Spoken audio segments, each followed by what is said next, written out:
When at some future date the High Court of History sits in judgment on each of us, our success or failure will be measured by the answers to 4 questions. First, were we truly men of courage? Secondly, were we truly men of judgment? Third, were we truly men of integrity? Finally, were we truly men of dedication? No country can possibly move ahead, no free society can possibly be sustained, unless it has an educated citizenry whose qualities of mind and heart permit it to take part in the complicated and increasingly sophisticated decisions that pour not only upon the President and upon the Congress, but upon all the citizens who exercise the ultimate power.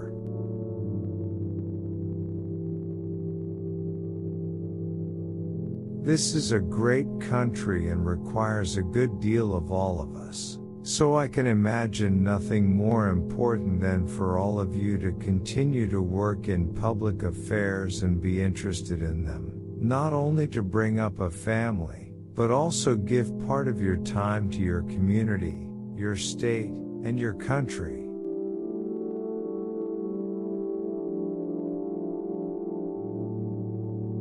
This nation has tossed its cap over the wall of space, and we have no choice but to follow it.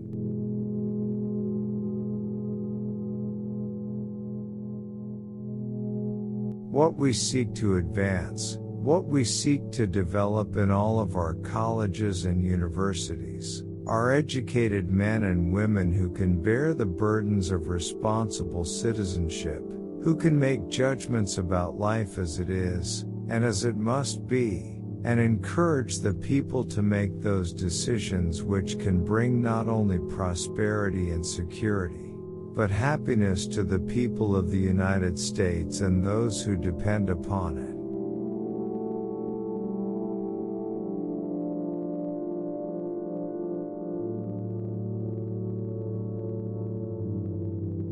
I ask particularly that those of you who are now in school will prepare yourselves to bear the burden and of leadership over the next 40 years here in the United States, and make sure that the United States, which I believe almost alone has maintained watch and ward for freedom, that the United States meet its responsibility. That is a wonderful challenge for us as a people.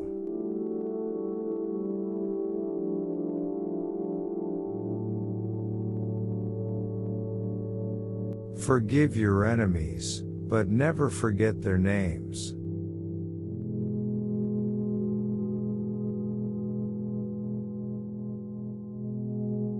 The rights of every man are diminished when the rights of one man are threatened.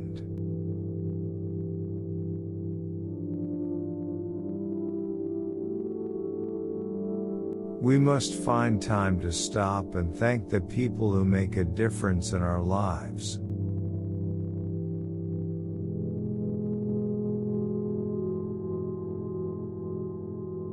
Those who make peaceful revolution impossible will make violent revolution inevitable.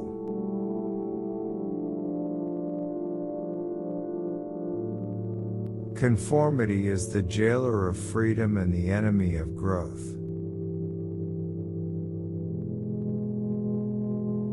As we express our gratitude, we must never forget that the highest appreciation is not to utter words, but to live by them.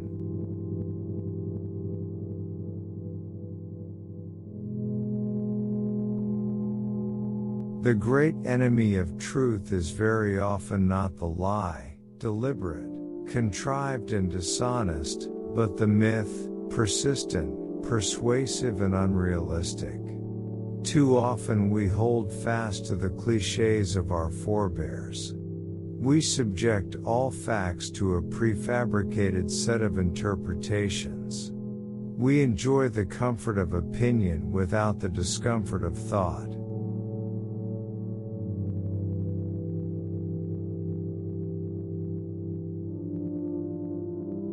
Victory has 100 fathers and defeat is an orphan.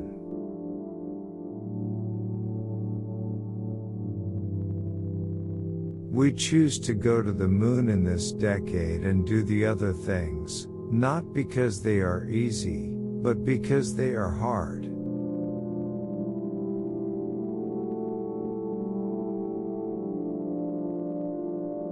If a free society cannot help the many who are poor, it cannot save the few who are rich.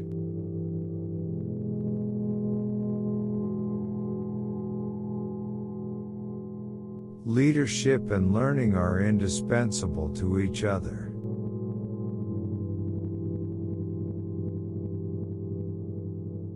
Public libraries should be open to all, except the censor.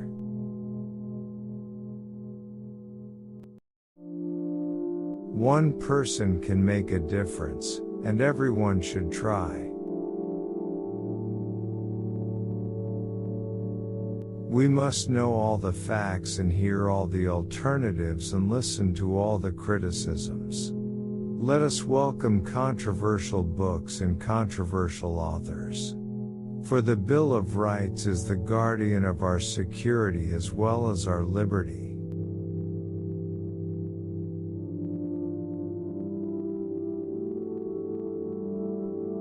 Do not pray for easy lives.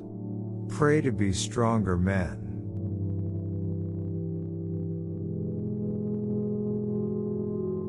Liberty without learning is always in peril, and learning without liberty is always in vain.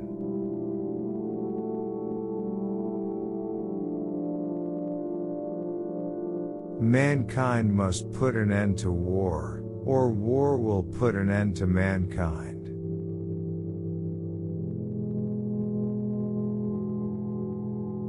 I believe in an America that is officially neither Catholic, Protestant nor Jewish, where no public official either requests or accepts instructions on public policy from the Pope, the National Council of Churches, or any other ecclesiastical source, where no religious body seeks to impose its will directly or indirectly upon the general populace or the public acts of its officials, and where religious liberty is so indivisible that an act against one church is treated as an act against all.